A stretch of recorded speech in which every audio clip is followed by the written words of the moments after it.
Hello, how's everybody doing today? This is going to be another video on Summer Wells. Since I made the last video, I went and rewatched all of the interview room videos concerning this. Some J is for Justice, True Crime, Rocket Science, pretty much every video that I could find that had anything to do with this case. And I've got some questions that I want to share with you guys, and I want y'all's feedback. I want to know, what do you think? How do you feel?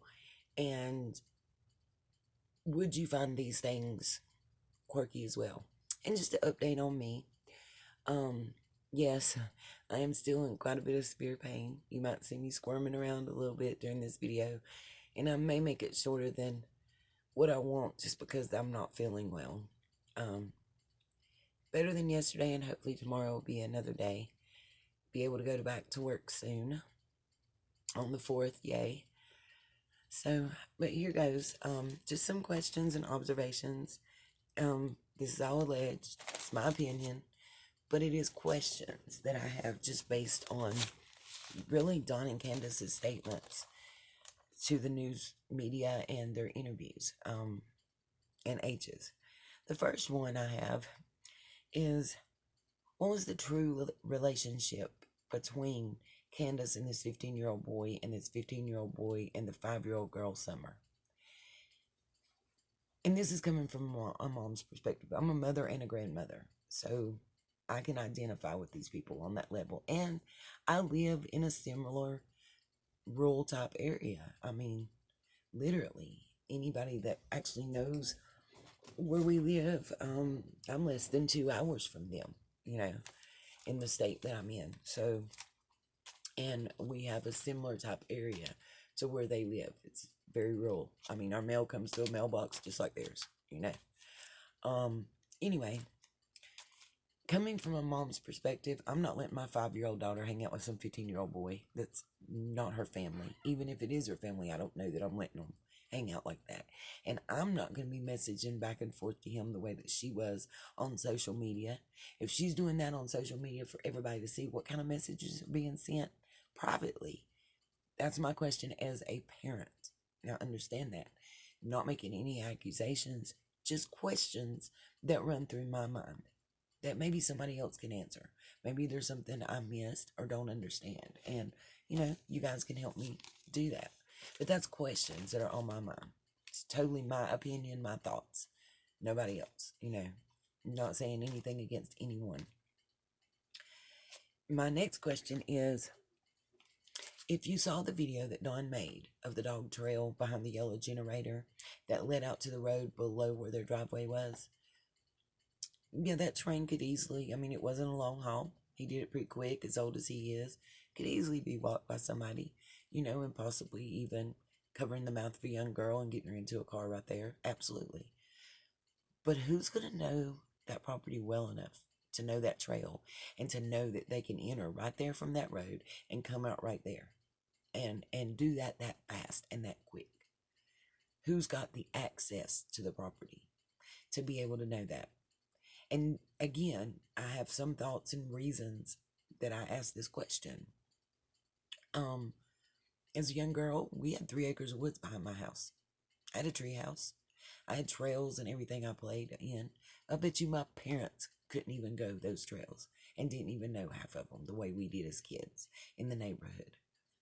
And I know some just strange person just randomly coming up on there couldn't have.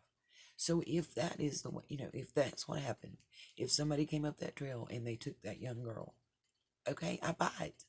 It's a possibility. I buy that it could happen. I really do. But I don't buy that it's a stranger. It was somebody that had been on that property before multiple times, not just once. They had been on that property before. They had walked that trail before. They knew of its existence. The mom, Candace, said she didn't even know what the dog trail was that they were talking about. Just a thought and a question. My next question is, when Chris and Candace came up, those dogs all started barking. They did eventually settle down and calm down. And in all fairness, it has been stated that his Jack Russell was in the vehicle, and that's why that they acted that way. And I might believe that. But if it's a stranger that came up to get her, I believe those dogs would have made some racket and caught somebody's attention. Just saying. If it wasn't someone the dogs knew. Now again, that's not saying the parents. Not saying the parents at all. They could have friends or other family that have been there on a regular basis that know the property and know the animals. I just noticed how they acted when Candace and Chris arrived, as opposed to how there were no dogs around. There was not making a peep, a sound, a whinny, whine at all when Dawn was making that video that lasted nearly 8 minutes of the trail from the back door to the road. I'm just saying that's a question. These are questions for thought that I would love some answers to, because it just makes me say, I just wonder. This next one, I'm going to save it for the very last, because it really goes almost to saying what my theory is. The next thing I would say is, was Don really at work? From what I understand, he does drywall, subcontracting. I would assume that's generally the way it works. And having a family member that was a general contractor and an ex that worked as a carpenter and was a subcontractor himself, I know a little bit about these situations. You may be on a job site by yourself. You may be on a job site with 10 other people. But you may be on a job site with 250 people, like we were at the mental hospital that I worked at as a subcontractor. Myself. When it's a large job site or a small one,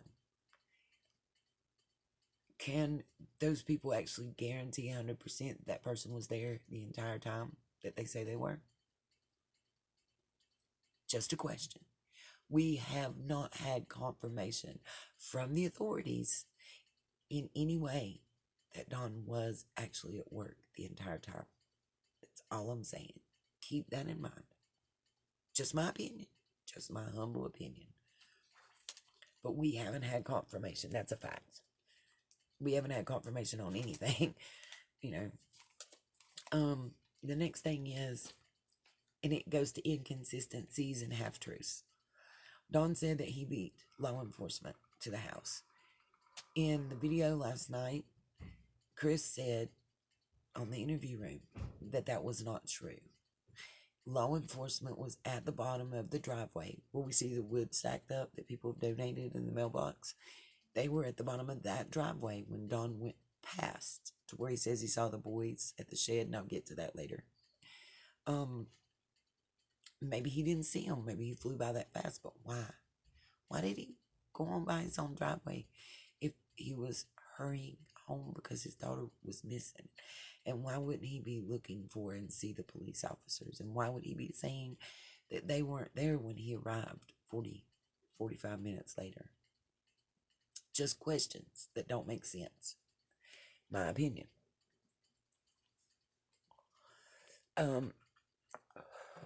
Another question. When Candace was doing the interview, the second part with Chris on the interview room, she walked over to her mother's trailer where they had planted the flowers, which are actually cacti, that they had removed from supposedly smaller pots that were nowhere to be found into those larger planters. And it really struck me, it looked like either a maple leaf sprout, a maple tree sprout, or a dandelion weed sprout coming up out of the rocks. Now, mind you, at that time, we're around 40 days, 38, 40-day range when that interview was conducted. So maybe that could have sprouted since then. It just seems kind of unlikely to have sprouted and grew as tall as it was, because it was over 2.5 inches. And I'm just wondering, I don't garden, I have a brown thumb. Okay. So there again is where I would like some input from somebody that knows more about it than me. I don't know, as a parent, I guess I would have weeded that garden, because that was one of the last things that my kid touched. And again, that's my total humble opinion. Another inconsistency. Don has consistently stated in every interview that the basement door was locked, or unlocked. Unlocked. Candace stated in the first interview to dub the Sermon on the Mount that it was locked. She even stated when she was on the interview room with Chris that the doors were locked, no one in, no one out. But then when they get downstairs in the basement, she goes to the door. She said she's not sure if it was locked or not. And I mean, I buy that. As a parent, I buy that. Because, honey, if my child was missing and I was frantically searching and couldn't find them, I probably would not be focused on whether that door was locked or not. I might have walked through that door, getting out it to try to find them, literally. So I can't, there's no judgment there. The only thing that's judgmental at all whatsoever is the changing of the story.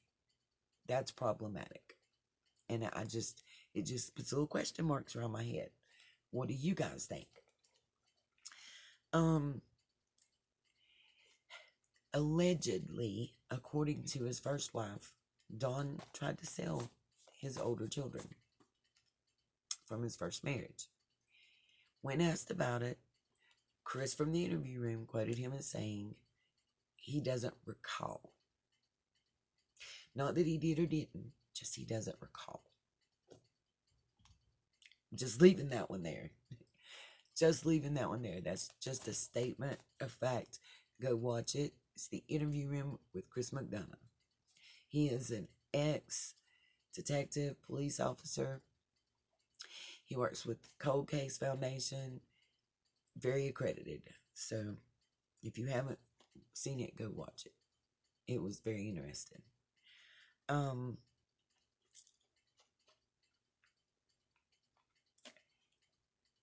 Allegedly, Candace was very against having a girl child. She wanted only boys.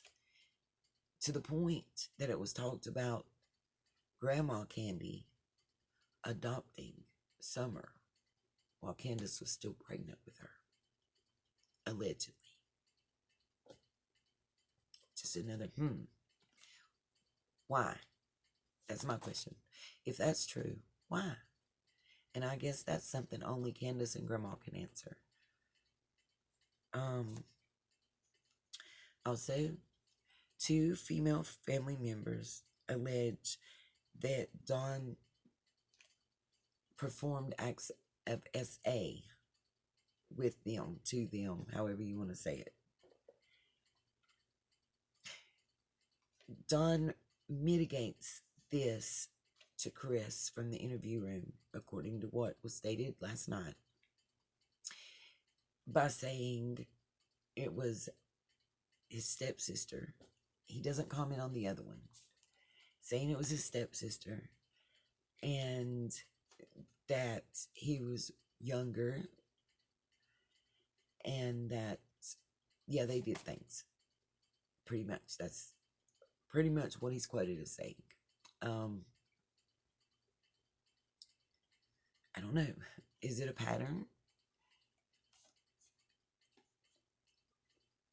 Maybe in one thing individually is nothing, but all things together is something. I don't know. What do you guys think? Don's oldest son, Don Jr., has a conviction for SA. The son was 19. The female was 14. Don says there's 18 months difference. It wasn't that big of a deal. It was 5 years. Be a big deal to me about my 14-year-old daughter. Just a personal opinion there. Again, Don minimizes this. And it's his son, so of course he's going to feel the need to. I mean, depending on, even if they're not close. I mean, that's his child. Don admits to past drug use of some pretty hardcore drugs in his past to Chris on the interview room, and says, that's why he had certain charges that he had and convictions in Utah and I believe Arizona, or maybe it was Arkansas. I think it was Arkansas and Utah prior to him coming to Tennessee. And why he was a fugitive from justice in Tennessee and hiding in a storage room when they found him. Just saying. And that is not opinion, that was actually fact. Those are arrest records and warrants that are easily verifiable. They're public record. He also told Chris that Summer had actually slept in the bed with him and Candace for the past 5 years. I'm not sure why he said that, why he felt the need to say that. Not sure if that was a misquote and that he's going to deny saying that. Allegedly, that's what he said to Chris of the interview room.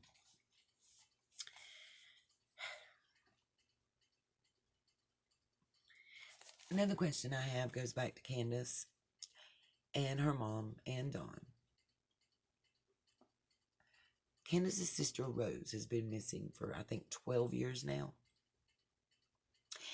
And my question is, it seems quite odd to me to have two missing persons that close in your family circle under similar type circumstances. Nobody knows what happened. Just poof, vanished. My question is, what players were involved in Rose's disappearance that are involved in Summer's disappearance? And does that mean anything? That is a question. That's totally opinion-based question, but it is a question. Don states that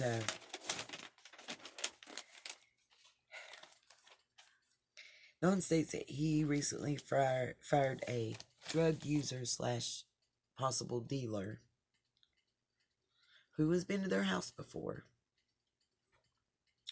near the time Summer disappeared, possibly the day before. I just think that's important to note.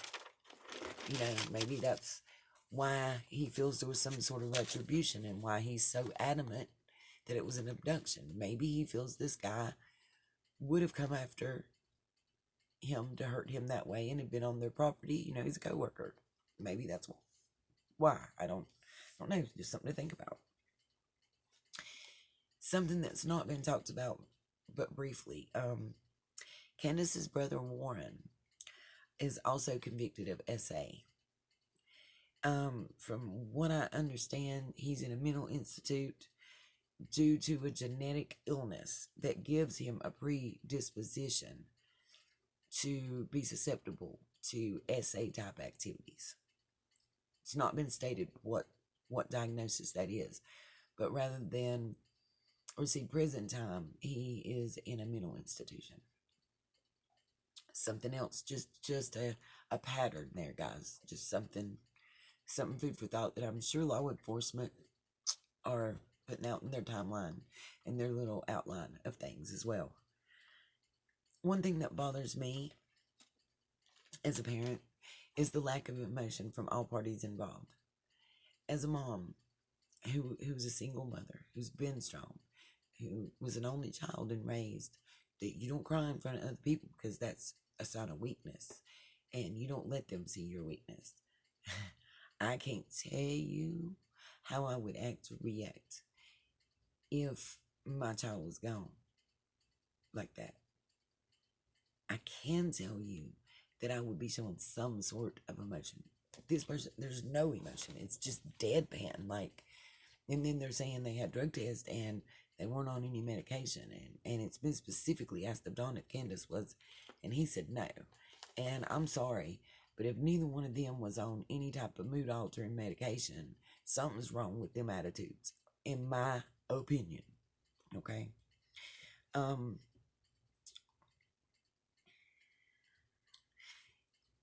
What's up with the chain that locks across the driveway?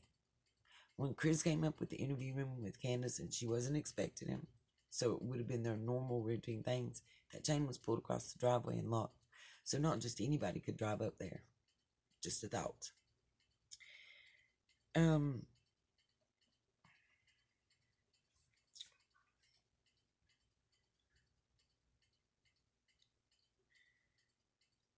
Why are there inconsistencies between age Candace and Dawn about whether or not law enforcement has returned their cell phones.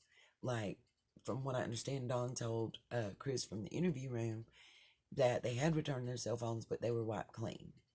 Candace said they bought new, basically kind of throwaway, straight talk type stuff, phones, because law enforcement still has theirs. And the Rose, that's a friend of Grandma's, said the same thing about that they had bought new phones, that law enforcement still had theirs. Hunter said they still had his and that he was having to use his late grandfather's phone. But Dawn says they gave him back and wiped clean.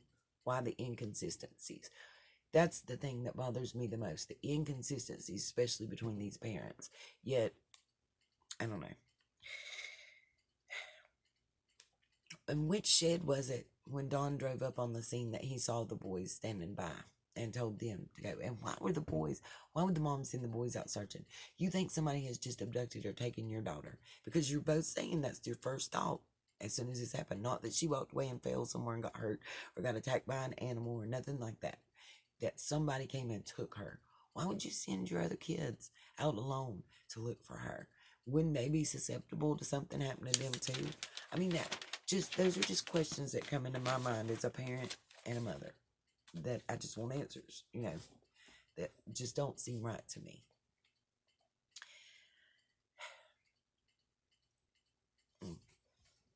And here's another one.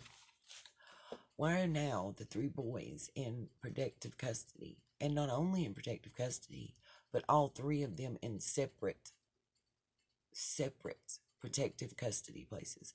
They have separated all 3 of the boys in different places in their protective custody.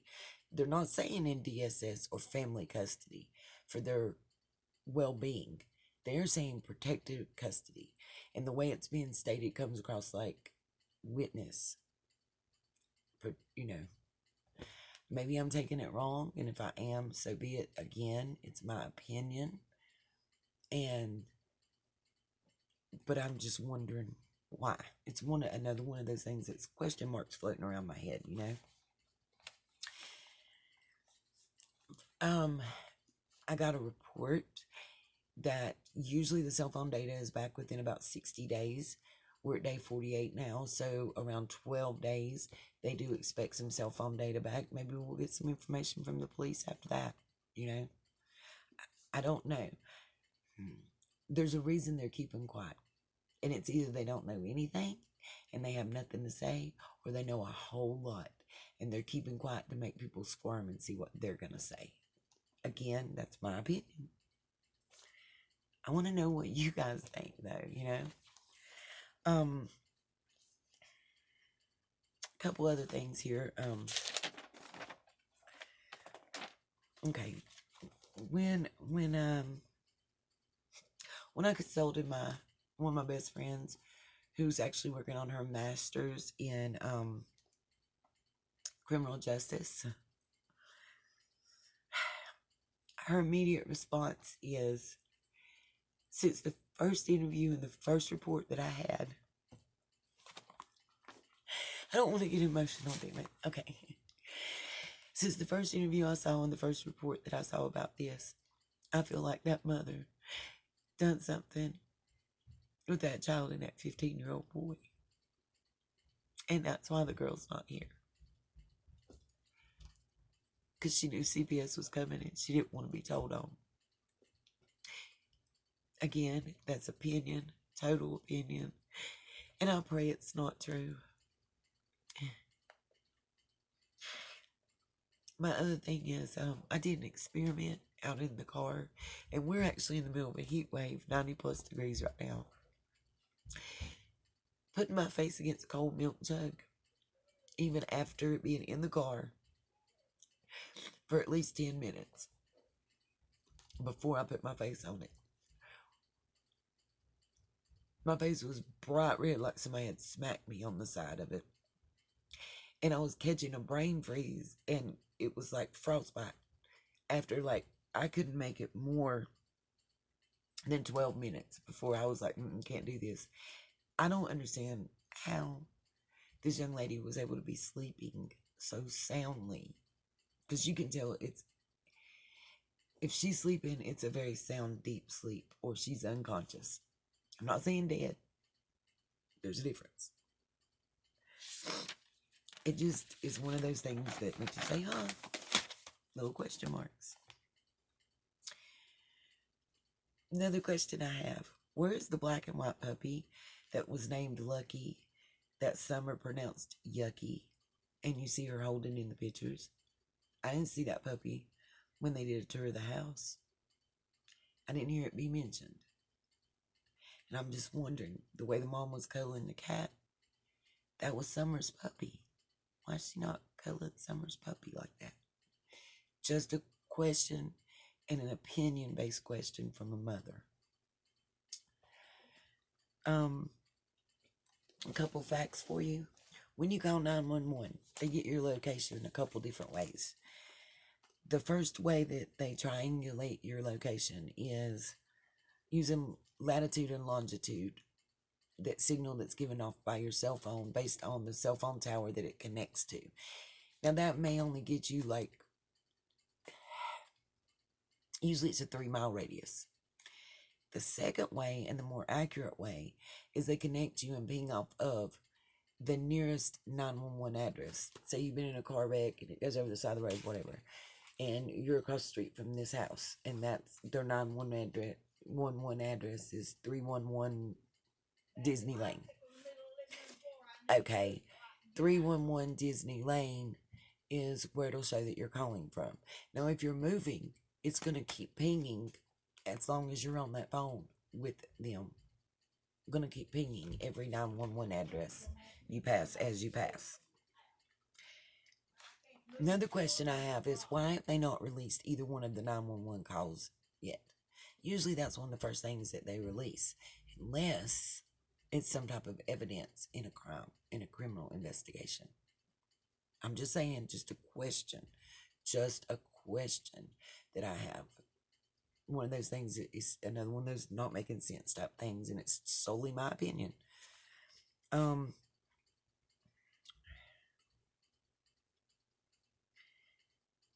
Several things about Dawn's Facebook rants recently. One, he's speaking out against Dave Rader and EquiSearch, and then speaking out against Chris in the interview room and calling them liars and this and that and the other. Look, these people are coming to search for your daughter and bring national attention to your child and keep her fresh in everybody's mind so that she's not forgotten and so that she keeps being searched for. Whether she's still alive on this earth with us or passed on, so that one way or another her spirit can be laid to rest. You should be thankful to these people for giving you their time and caring, especially Texas EquiSearch. That being said, on Don's Facebook, he claims that the neighbor, Dobbs, has ties to one gentleman that he names and the man that he fired the day before Summer came up missing. Just putting that out there. And you can go to Dawn's Facebook page. You can see it in the comments underneath the picture about the dog Elvis, I do believe is where it was at. Another thing about inconsistencies. In the first video where they show mom talking, and maybe it's editing, I don't know, we can let it be with that. But Candace says that she said that Candace shaved her head and Summer tried to shave her own hair because she wanted her hairstyle to be like mom's and the boys. Okay, now Allie and H alleged there was a lice incident, and possibly there was. Okay, that being said, directly after that, Dawn says that Candace shaved her head so that Summer didn't feel bad about having her head shaved. Other than my theory on what occurred, that's it that I have in my notes. I do want questions, and I welcome you guys' thoughts. And we all need to just send up a prayer at the end of this video in unity that this little girl is found safe and comes home. The whole thing is to bring Summer Wells home safe. Thank you for watching. Tune back in, like, subscribe, share. Help me grow my channel. Help me make a channel that's not about talking bad about somebody or putting anybody else down, but uplifting others and helping others. Thank you. Next video is a Shein unboxing, unless something else breaks in this case. Summer, we are praying for you and your family, and I hope that you're found safe and that whoever did anything to you, if that's what happened, that they pay through the full extent of the law. Thank you guys. Appreciate your watching.